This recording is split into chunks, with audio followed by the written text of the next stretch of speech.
Hello दोस्तों, आशा करता हूँ आप सब बहुत अच्छे होंगे। कहानी अच्छी लगे तो लाइक और सब्सक्राइब करिएगा और बेल आइकन पर ज़रूर प्रेस करिएगा।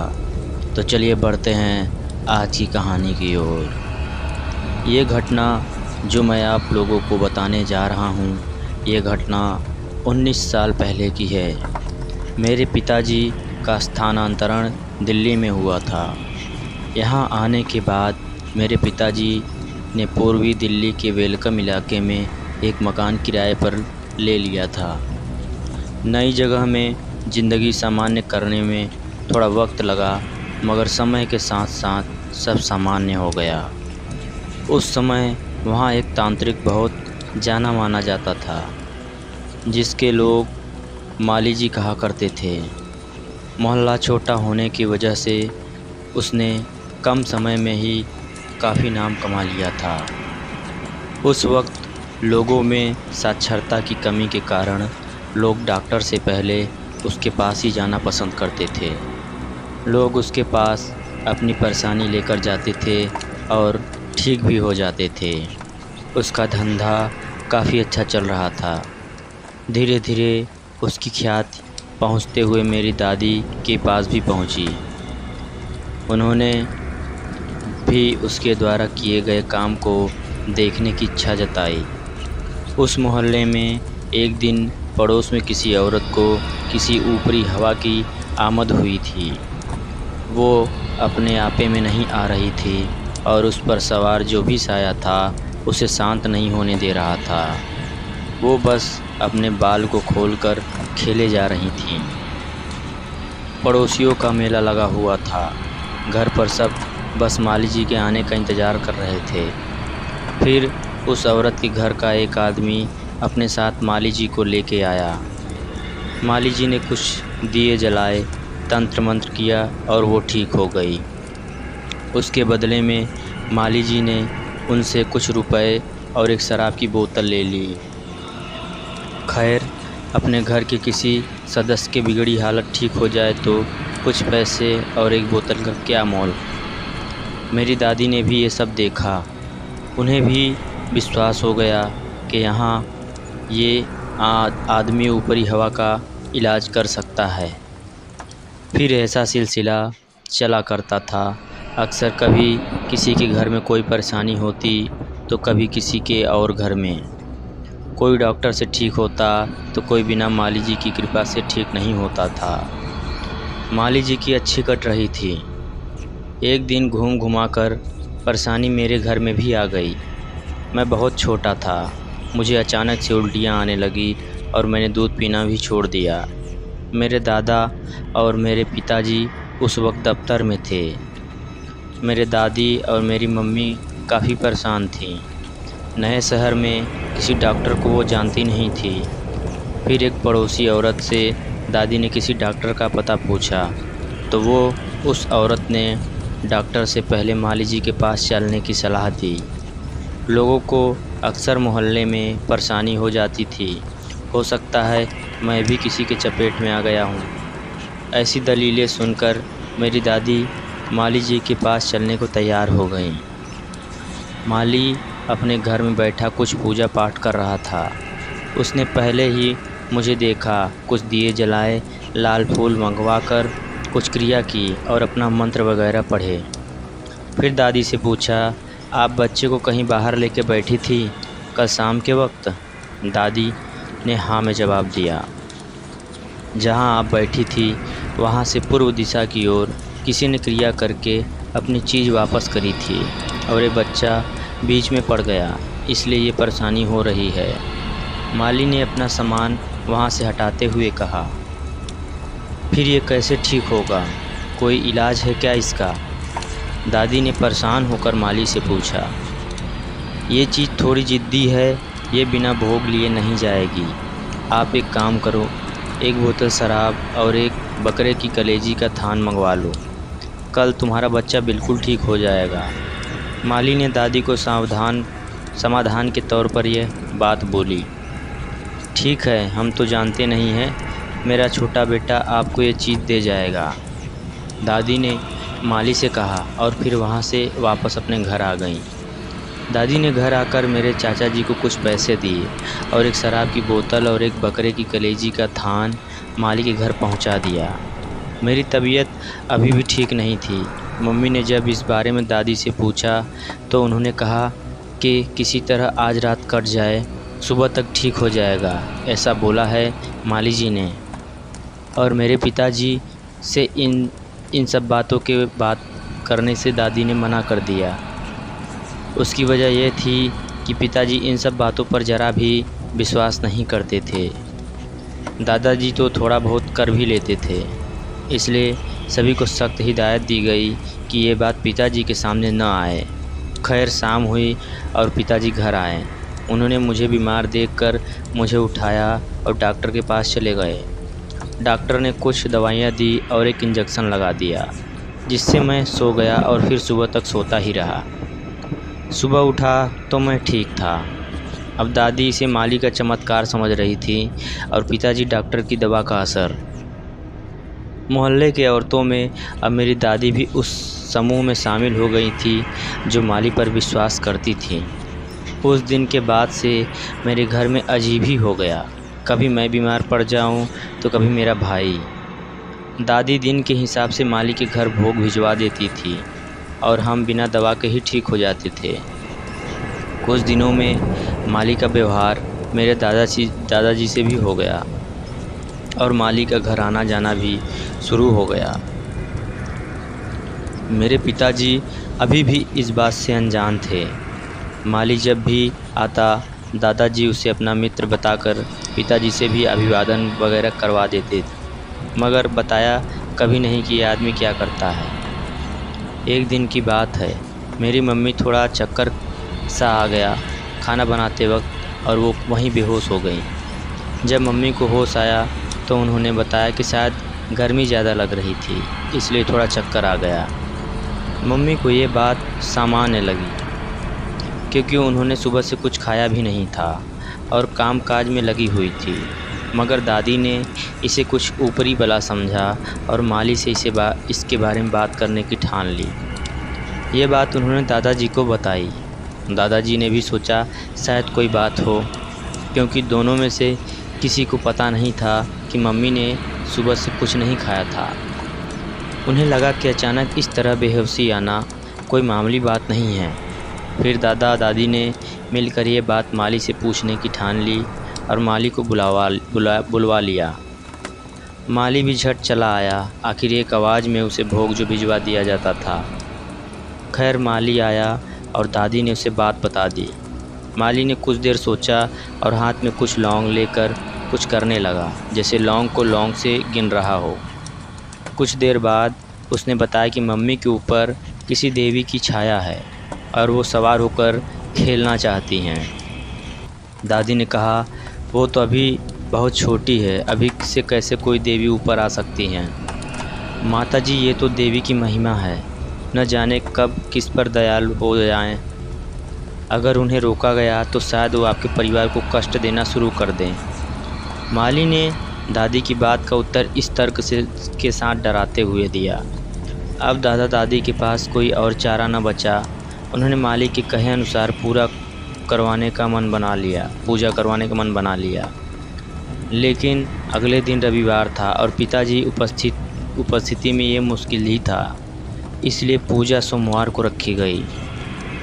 दादी को भी यही लगा कि शायद इसलिए बच्चे बार बार बीमार हो जाते हैं, क्योंकि देवी आना चाहती हैं। पूजा में इस्तेमाल होने वाले सामान का बंदोबस्त दादाजी ने कर दिया। माली जी का आगमन हुआ। उन्होंने अपना पूजा पाठ का सारा सामान सजाकर पूरा माहौल तैयार कर लिया था। फिर दादी ने मम्मी को बुलाया। ना चाहते हुए भी मम्मी को जाना पड़ा। आखिर सास ससुर की बात कोई बहू टाल कैसे सकती है। फिर माली ने कुछ दिए जलाए और लाल फूल और कोयले की आग में कुछ लोहबान और घी गुड़ डालकर कुछ मंत्र पढ़ने शुरू किए और दादा दादी को भी बोला कि मन ही मन माता का आवाहन करो। सो दादा दादी करने लगे। कुछ देर बाद मम्मी पर कोई सवारी आई और जय जय गूंजने लगी। काफ़ी प्रचंडता के साथ मम्मी पर उस सवारी का असर था। खेलते खेलते हाथों की चूड़ियाँ टूट गई। हाथों में कई जगह लग गई और खून निकलने लगा। दोनों हाथ लहूलुहान हो गए। इसी प्रचंडता देखकर दादा दादी पेट के बल लेट गए और श्रद्धा से प्रचंडता की जगह सौम्य रूप का प्रार्थना करने लगे। फिर माली ने कुछ मंत्र बुदबुदाए हुए लोटे में रखे पानी को हाथ में लिए और मम्मी के ऊपर फेंक दिया। इससे खेलना रुक गया और मम्मी एकदम से पीछे गिर गईं। कुछ देर बाद मम्मी को होश आया तो दादी ने मम्मी को उठाया और अंदर ले गईं और हाथ में दवा वगैरह लगा दी। फिर सारी बात बता दी कि क्या क्या हुआ था, क्योंकि मम्मी को तो अब होश नहीं था उस टाइम। इधर माली ने दादाजी से कहा, अब तो आपको घबराने की कोई बात नहीं, अब तो देवी स्वयं आ गई हैं आप लोगों की रक्षा के लिए। दादाजी ने अनमने मिजाज से इस बात को स्वीकार किया और माली को विदा कर दिया। दादा दादी इस बात को लेकर परेशान थे कि अगर इस तरह हर बार सवारी आई तो बहू को बहुत कष्ट होगा। हमारे परिवार में तो कोई कुल देवी भी नहीं, तो फिर ये सवारी कैसे आ गई। शाम को जब पिताजी घर आए तो उन्होंने मम्मी के हाथों में चोट के निशान देखे और फिर दादी ने सारी बात पिताजी को बता दी। पिताजी काफ़ी नाराज़ हुए कि ये कौन सी मुसीबत हाथ लग गई। माली के विषय में तो ये कहा कि अगर वो दोबारा घर में आया तो उसकी टांगें हाथ में दे दूँगा। उस दिन के बाद से घर में अलग ही माहौल हो गया। सोमवार को मम्मी पर सवारी आने लगी और शांत करने के लिए माली को बुलाया जाता और माली की अच्छी खासी दावत का इंतजाम हो जाता। बाहर निकल कर देखा मम्मी तो को नज़र नहीं आया। चोट लगे वो अलग, न जाने कहाँ चले गए इन थे। सब बातों से बहुत ज़्यादा वो ऊब दोनों गई बिना थी, कुछ बताए। जिसे कहा जाता है मैंने कि सोचा पीड़ित हो गई कि थी। शायद मुझे सोता काफ़ी हुआ परेशान हो देखकर जाने पर एक मुझे दिन मम्मी डिस्टर्ब नहीं ने करना सारी चाहते बात थे मेरे सबसे बड़े और मामा जी को चिट्ठी बिना में लिखकर बताए ही बता चले दी, गए। क्योंकि उस जमाने मैंने में फ़ोन अंदर बहुत कम आकर हुआ करते एक थे। बार पूरे घर जवाब को में फिर से चेक मामा किया, जी ने आने का दिन निश्चय करके पर आने की उनका सूचना कोई दी। नामो निशान नहीं था। एक हफ्ते बाद मामा कुछ जी देर तक दिल्ली मैं आए। उनके बारे में उनके साथ में सोचता एक रहा। व्यक्ति और थे। फिर किचन पहुंचा, साधारण सा अपने दिखने लिए वाले, कॉफ़ी बनाई। अपने साथ तब हाथ में तक एक छोटा सा मैं थैला अखबार लेके वाला अखबार वो मामा डालकर जी के साथ चला हमारे गया घर था। आए। स्वागत पानी होने के बाद मैंने अखबार अपनी को सारी उठाया बात और सारी विडंबना बरामदे में पड़ी दादी कुर्सी पर ने जाकर मामा बैठ जी को गया। बता दी और मामा जी भी मुझे ये उनका जताए बिना इस कि तरह उन्हें बिन ये सब बताए पता जाना है वो कुछ चुपचाप सुनते अजीब रहे। सा तो लग फिर रहा उन्होंने था, अपने पर साथ उन आए उस बातों को व्यक्ति से दिमाग दादी का से परिचय झटक कर करवाया। मैंने ये हमारे अखबार यहाँ का के पहला एक पन्ना दूर के पलटा चाचा जी हैं, और मन्नी लाल। सरसरी यहाँ निगाहों से अपने रिश्तेदारों से पढ़ने लगा मिलने आए हैं कि ये भी कुछ उसके जानकारी एक कोने रखते पर हैं। अगर आप मेरी नज़र आज्ञा दे पड़ी, तो ये शायद जिसमें कुछ बता सकते किसी हैं एक्सीडेंट की खबर कि छपी ये थी। सब कैसे हुआ। मामा जी उस ने खबर को दादी से देखकर कहा। मुझे उन दोनों दादी की ने याद आ गई। दादाजी से पूछकर इस बात की मैंने स्वीकृति उस दे खबर दी। को पढ़ना शुरू फिर किया थोड़ी देर कुछ तो विचारने देखा के बाद कि मन्नी लाल वह तो चाचा ने मेरे कहा घर के कि पास ही माता कोई जी खबर है। माली जी को बुलाइए वो एक्सीडेंट मेरे तो घर फिर के सारी पास बात ही हुआ आराम से था। की जाए। शायद वो उन्हीं दादी ने दोनों मेरे से चाचा जुड़ी को खबर भेजकर माली को बुलवा लिया। सर्दी का वक्त था। मैंने उस घर अखबार के को बाहर पूरी चारपाई पर पढ़ना बैठ शुरू किया कर मामा जी और मन्नी लाल और जैसे चाचा जैसे मैं बैठकर आगे चाय पी रहे बढ़ता थे गया मेरे दिल की धड़कन बढ़ने लगी और धूप गला के आनंद ले रहे सूखने थे लगा। कि माली न का जाने आगमन हुआ। क्यों मेरे रोंगटे दादी ने खड़े हो गए थे। मामा जी मैं लोग का समझ परिचय नहीं पा करवाया। रहा था थोड़ी यह हाल खबर खैरियत सही की है बात या जो कुछ मामा जी ने मेरे माली साथ से हुआ पूछा। वह अपने ही सही पूजा था। करके मेरी बहन पर देवी की सवारी करवाई है ना। उस खबर में ऐसा ही हाँ, कुछ पूजा तो लिखा था। मैंने ही की थी, मगर उसमें देवी लिखा खुद था आना चाहती थी। कि मेरे माली ने घर के जवाब पास दिया। एक कार का कौन सी एक्सीडेंट देवी है हुआ वो? था, मन्नी लाल जिसमें चाचा दो ने लोग सवार सवाल थे। किया। उनकी ये तो कार आप खुद ही किसी पूछ पेड़ से लीजिए, कोई टकरा आपके गई थी। परिवार की होंगी। उनमें से माली एक ने आदमी था दादाजी और की एक तरफ औरत। देखकर कहा। दादाजी दोनों ने जवाब पति दिया, पत्नी थे हमारे परिवार और में तो उन कोई दोनों की कुल देवी नहीं घटनास्थल है। पर ही मौत तो हो फिर गई कोई थी। और होंगी बचपन उसी में खबर जिनका के बगल दर्शन में हुआ उन होगा। दोनों की माली ने तस्वीरें कहा। छपी हुई थी। यहाँ उसका तात्पर्य चेचक उन से था। तस्वीरों पर नजर उसे पड़ते भी ही देवी का मेरा दर्शन कहा हलक सूख जाता है गया। और मेरे हाथ से ये भी कहा काफी जाता है कि कप जिस देवी का जमीन पर दर्शन गिर विकट गया, रूप में होता है टूटकर बिखर उनकी गया। कृपा भी उसी तरह होती है। वह तस्वीरों तो और उन दोनों कभी की कभी ही थी। उस देवी की सवारी भी आने कल लगती रात है। मेरे घर यही आए थे बात जो। माली भी समझाने की वही कोशिश कर औरत रहा वही था। आदमी बदन इसे पे तो वही बचपन कपड़े में भी जो कभी कल कोई रात दर्शन को नहीं हुआ। मेरे मामा जी पहने ने हुए जवाब थे। दिया। मेरा तो गला फिर देवी सूख से ही गया। पूछ लेते हैं ना, मैं मैं मनाऊंगा तो वो अभी चीखना खेलने चाहता था। लगेंगी।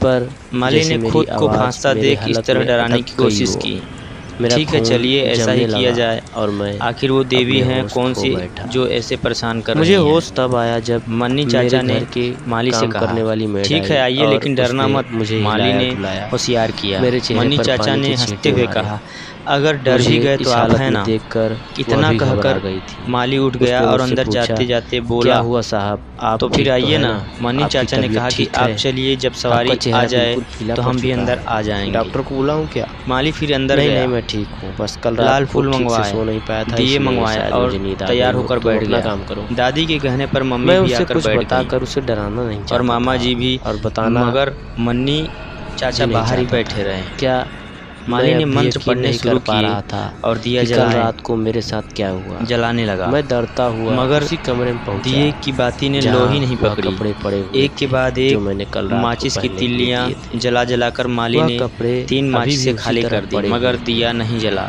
मैं अब माली के डरते हुए उनके नजदीक पसीने गया। छूटने लगे। जाकर देखा सर्दी में भी तो कपड़े उसकी ये अभी हालत भी हो गीले रखी थे। थी, मगर चिलोटे बिस्तर उसका पर कोई अभी मंत्र, भी कोई पड़ी जोर थी। नहीं चल पा रहा था। समाप्त। माली की समझ दोस्तों से धन्यवाद। बाहर कहानी था अच्छी लगी हो तो लाइक और कि ये सब्सक्राइब क्या हो करिए। रहा है। माली सब कुछ रख कर बैठ कर कुछ मंत्र जाप कर रहा था कि मन्नी चाचा अंदर आए। क्या हुआ, देवी नहीं आई? मन्नी चाचा ने पूछा। पता नहीं क्या हुआ, शायद नाराज़ हो गई। माली ने कहा, अब तुम्हारे बुलाने से देवी तो क्या, एक आत्मा भी नहीं आ सकती बच्चे। मन्नी चाचा ने कहा, कब क्या मतलब? माली ने लड़खड़ाती हुई जुबान से पूछा। एक फूल और कपूर पर चलने वाली देवी को सिद्ध क्या कर लिया? तू ओझा बनकर घूमने लगा। वो सब तो फिर भी ठीक था, मगर तू जो यहाँ करने आए थे वो तो बहुत नीच कर्म है। मन्नी चाचा ने जवाब दिया। माली हक्का बक्का होकर केवल मन्नी चाचा की बात सुन रहा था। तभी मामा जी ने मन्नी चाचा से पूछा, कैसा नीच कर्म चाचा? इसकी औलाद ने तुम्हारी बहन पर अपनी देवी का वास करवाया है, क्योंकि ये इस घर की सबसे बड़ी बहू है। जब ये अपनी सास के बाद अपने कुल देवता की पूजा करती तो ये सारी पूजा इसकी देवी ले लेती, और इस देवी को नया कुल मिलता तो इसके ऊपर ज़्यादा मेहरबान हो जाती, और ये नीच इस कुल के गुरु के रूप में पूजा जाता।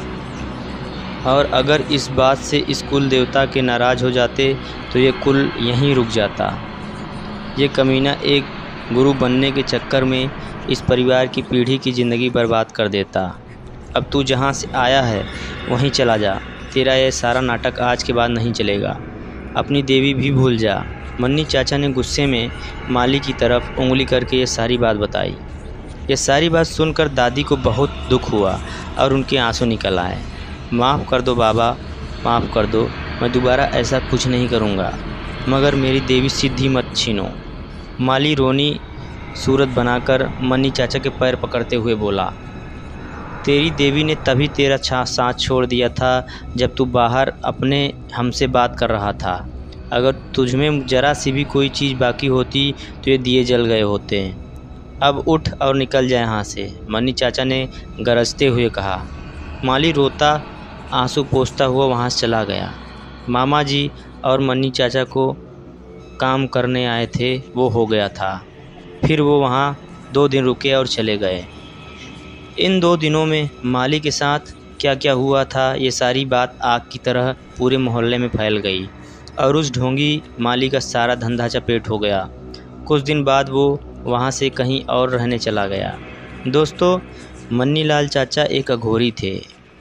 उन दिनों वो कानपुर के मेडिकल कॉलेज में मुर्दा घर के चौकीदार की पोस्ट पर रात की शिफ्ट में काम किया करते थे। एक बार एक दोस्त के घायल होने पर मामा जी हेलेट हॉस्पिटल गए।